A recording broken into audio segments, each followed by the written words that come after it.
الحمد للہ رب العالمین والعاقبۃ للمتقین والصلاة والسلام علی خیر خلقہ محمد وعلی آلہ واصحابہ اجمعین اما بعد فاعوذ باللہ من الشیطان الرجیم بسم اللہ الرحمن الرحیم وما آتاکم الرسول فخذوہ وما نہاکم عنہ فانتہوا واتقوا اللہ ان اللہ شدید العقاب صدق اللہ مولانا العظیم وصدق رسولہ النبی الکریم ونحن علی ذلک لمن الشاہدین والحمد للہ رب العالمین اللہم صل علی سیدنا و مولانا محمد وعلی آل سیدنا و مولانا محمد وبارک وسلم۔ معزز سامعین اور معزز سامعات،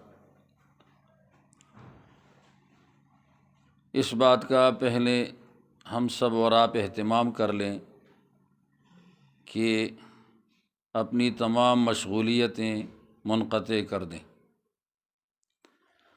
اور جو مجمع خواتین کا بیٹھا ہوا ہے اسے مکمل خاموش کر دیں،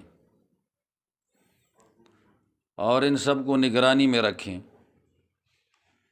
یہ دینی اور مذہبی پروگرام ہے، دنیاوی پروگرام نہیں۔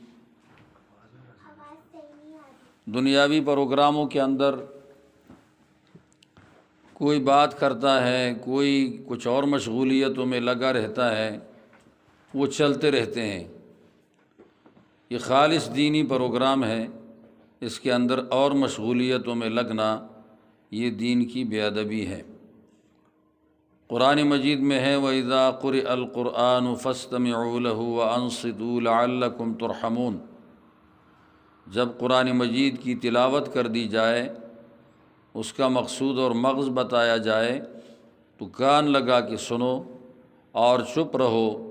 یہی دو کام تم کرو گے، کان لگا کر سننا اور چپ رہنا، یہی سبب رحمت ہے۔ لعلکم ترحمون، تمہارے اوپر مہربانی کی جائے گی۔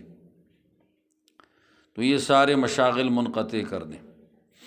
دوسری بات یہ ہے، گو کہ یہاں میرا گمان نہیں ہے، یہ احتیاط یہاں کیا جاتا ہے، لیکن کوئی بھی خاتون ویڈیو نہ بنائے، اس لیے کہ اس میں بہت زیادہ خرابی کا باعث بننے والی ہے۔ یہ چیزیں کوئی یادگار کے لیے ویڈیو بنائے گی، لیکن وہ کسی اجنبی کے ہاتھ پڑ سکتی ہیں، تو پھر گھر کے پردے کو بے پردے میں تبدیل کرنا یہ بری بات ہے۔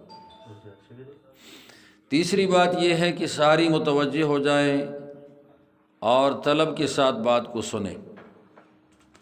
مشہور مثال ہے جی، پیالہ الٹا ہو، اس کے اندر آپ کوئی چیز ڈالنا چاہیں تو وہ چیز ضائع ہو جائے گی، پیالہ خالی رہے گا۔ مٹکا الٹا ہو تو اس کے اندر کوئی چیز آپ ڈالنا چاہیں، وہ چیز ضائع ہو جائے گی، مٹکا خالی رہے گا۔ تو کسی بھی برتن کو بھرنے کے لیے ضروری ہے کہ اس کا منہ متوجہ ہو اور اس کو سیدھا رکھا ہوا ہو، الٹا نہ ہو۔ تو ہم بھی اپنے دل اور دماغ کے برتن کو سیدھا رکھ لیں، الٹا نہ رکھیں۔ یہ سائیکل ہے، مثال کے طور پر آپ اسی کو لے لیں، یہ پنچر ہو چکا ہے، اور سائیکل یا موٹر سائیکل یا کوئی بھی گاڑی کا ٹائر پنچر ہو جائے، اس کو آپ پنچر لگائے بغیر اس میں ہوا ڈالتے رہیں، عرصہ گزار دیں، ہوا کی قیمت آپ پہ آئے گی، ہوا ضائع ہو جائے گی، موٹر سائیکل یا گاڑی رفتار کے قابل نہیں ہوگی، وہ ٹائر خراب ہوگا، ساری محنت عبث ہو جاتی ہے۔ لیکن ایک محنت اگر کر دی جائے کہ اس کے لیے پنچر لگوا دیا جائے، اور پھر اس کے بعد 20 روپے کی ہوا وہ بیچ میں ڈال دی جائے، تو گاڑی پوری رفتار سے جائے گی۔ ہمارا نفس بھی اسی طرح سمجھے، یہ ٹائر کی طرح ہے، ہمارا دل اور دماغ بھی ٹائر کی طرح ہے۔ اگر ہمارے دل دماغ میں کوئی منفی راستے کھلے ہوں جہاں سے خرابی ہو رہی ہے، تو پھر ساری محنتیں وہ قرار نہیں پکڑتی، اور اس محنت کا اثر دل کے اوپر ہوتا نہیں ہے، اور بندے کی وہ محنت ذخیرہ نہیں بنتی، بلکہ محنت کرتا ہے اور چیز ضائع ہو رہی ہے۔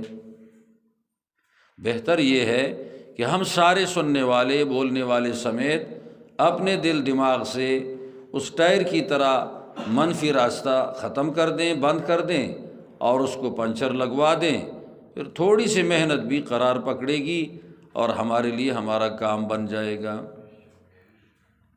ہماری اکثر وعظ و نصیحت جمعے کے دن بھی ہوتی ہے اور مقامات پہ بھی ہوتی ہے، لیکن چونکہ منفی راستہ بند نہیں ہوتا تو ہماری نصیحتوں کا اثر کچھ نہیں ہوتا، اور بہت سارے لوگوں کے دلوں میں وہ منفی راستہ ذرا زیادہ کھلا ہوتا ہے تو بدگمانیاں پھیل جاتی ہیں اور وہ اپنی خیر خواہی کی چیز کو نہیں جانتے، اپنے فائدے کی چیز کو نہیں جانتے۔ تو سب سے پہلے ہم منفی راستہ بند کر دیں۔ یہ ساری مشغولیتیں منفی راستہ ہے، کبھی پنکھے کو دیکھنا منفی راستہ ہے، اور کبھی باتوں میں نکتہ چینیاں کرنا، یہ بھی منفی راستہ ہے۔ باتوں میں نکتہ چینیاں کرنا، ظاہر بات ہے عالم کی بات ہوتی ہے، علم کی روشنی میں بات ہوتی ہے تو وہ قرآن اور حدیث کے مطابق ہوتی ہے۔ اگر اس میں کوئی آدمی نکتہ چینیاں شروع کر دے تو اس کا مطلب یہ ہے کہ اس کو شریعت میں نکتہ چینیوں کی عادت پڑ گئی، اس آدمی کو یہ بہت نقصان کا باعث ہے۔ ذرا خیال رکھنا چاہیے، ہم اپنے آپ کو دین کے لیے آمادہ کر دیں، آمادہ۔ حضور پاک علیہ الصلوۃ والسلام کے انتقال سے 1.5 ماہ پہلے جبریل امین انسانی شکل میں آ گئے اور حضور علیہ الصلوۃ والسلام کے پاس آ کر سلام کیا، پھر قریب ہو گئے، اجازت مانگی، پھر اور قریب ہو گئے، اجازت مانگی، ساتھ بیٹھ گئے، اتحیات کی شکل میں بیٹھ گئے۔ تو بتا دیا ہے کہ علم سیکھنے والے، دین سیکھنے والے آدمی کے لیے اتحیات کی شکل پر بیٹھنا چاہیے۔ دوسری بات، پھر حضور علیہ الصلوۃ والسلام سے بہت کچھ پوچھی، 3 باتیں پوچھی تھی، 4 باتیں، 3 کا تو جواب حضور علیہ السلام نے دے دیا تھا۔ وہ فرشتہ آگے سے کہہ رہا تھا، حضور علیہ الصلوۃ والسلام کے جواب کے بعد سوال خود کرتا، جواب حضور علیہ السلام دیتے۔ ایک ایمان کا پوچھا تھا، ایک اسلام کا پوچھا تھا، اور ایک اخلاص کا پوچھا تھا، تو حضور نے تینوں کا جواب دے دیا۔ چوتھا قیامت کا پوچھا تھا تو حضور علیہ الصلوۃ والسلام نے ایسا جواب دے دیا کہ قیامت کے بارے میں کسی بھی انسان کو، فرشتے کو پتہ نہیں، وہ سارے کے سارے ان سے بے خبر ہیں قیامت کے دن کے بارے میں۔ البتہ کچھ میں نشانیاں بتا دیتا ہوں، حضور علیہ السلام نے نشانیاں بتا دی، وہ 2-3 نشانیاں بتائی ہیں بس۔ وہ فرشتہ حضور علیہ السلام کی جواب کو سن کر ایک لفظ کہہ رہا تھا، میں وہ یہاں کہنا چاہتا ہوں، صدقتا، آپ نے ٹھیک کہا ہے، آپ نے ٹھیک کہا ہے۔ یہ حضور پاک علیہ الصلوۃ والسلام کے سامنے فرشتے نے نکتہ چینی نہیں کی، بلکہ بات صحیح تھی تو کہا ٹھیک کہا ہے۔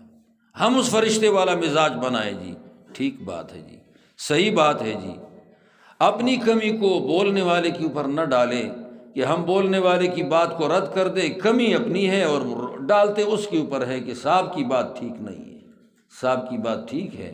ہمارے نفسوں میں غلطی ہے، غلطیوں کی عادت ہے، غلطیوں کے شوقین ہیں، اور ہمیں اب غلطیوں کے چھوڑنے کا وہ کام تو بڑا مشکل ہوتا ہے، تو اس وجہ سے اعتراض بڑا سستا اور آسان ہو جاتا، اس سے بچیں۔ یہاں امام بخاری نے یہ کتاب ختم کر دی، اس کو بچیاں آپ کی جن کی موجود ہیں وہ فاضلہ عالمہ بن گئی اور انہوں نے 6 سال پورے کر دیے، اب اس کے بعد امتحان باقی ہے، ان کو سند مل جائے گی، اور وہ آپ کی بچیاں آپ کی محنت کی وجہ سے عالمات بن گئی۔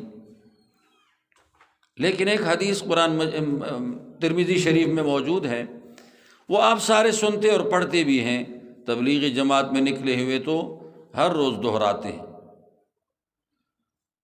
کہ تو نکل جائے لان تغدوا، تو نکل جائے اور قرآن مجید کی ایک آیت تو سیکھ لے تو یہ 100 رکعت نفلی نماز سے زیادہ بہتر ہے، اور تو نکل جائے لان تغدوا فتعلم بابا من العلم، علم کا ایک باب تو سیکھ لے تو یہ تیرے 1000 رکعت نفل سے بہتر ہے۔ یہ تو آپ سارے پڑھتے بھی ہیں، سنتے بھی ہیں۔ لیکن اس میں ایک بات ہے جو شاید آپ نے نہیں سنی ہوگی، وہ بات یہ ہے کہ قرآن مجید کی ایک آیت سیکھ لے تو آپ کو 100 رکعت نفل کا ثواب ہے، اور اگر علم کا ایک باب آپ سیکھ لے تو 1000 رکعت نفل کا ثواب ہے۔ مطلب اس کا یہ ہے کہ قرآن مجید سیکھنا اور علم سیکھنا یہ نوافل کی کمی جو بندے میں موجود ہے پوری کر دیتا ہے۔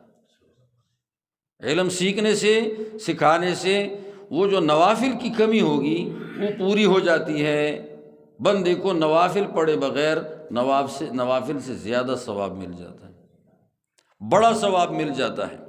اس لیے جو علم نہیں رکھتے وہ تو نوافل سے اپنی کمی پوری کر دیں، لیکن جو علم رکھتے ہیں وہ پڑھنے اور پڑھانے کے ساتھ اپنی کمی پوری کر دیں گے۔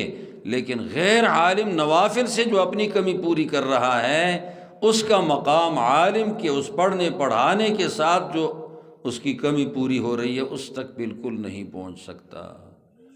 اس حدیث نے بتا دیا ہے کہ علم والے کے عمل کے سامنے، پڑھانے کے سامنے، تربیت کے سامنے صرف عمل والا جو کہ علم نہیں رکھتا وہ ہارا ہوا ہے، وہ درجے میں کم ہے۔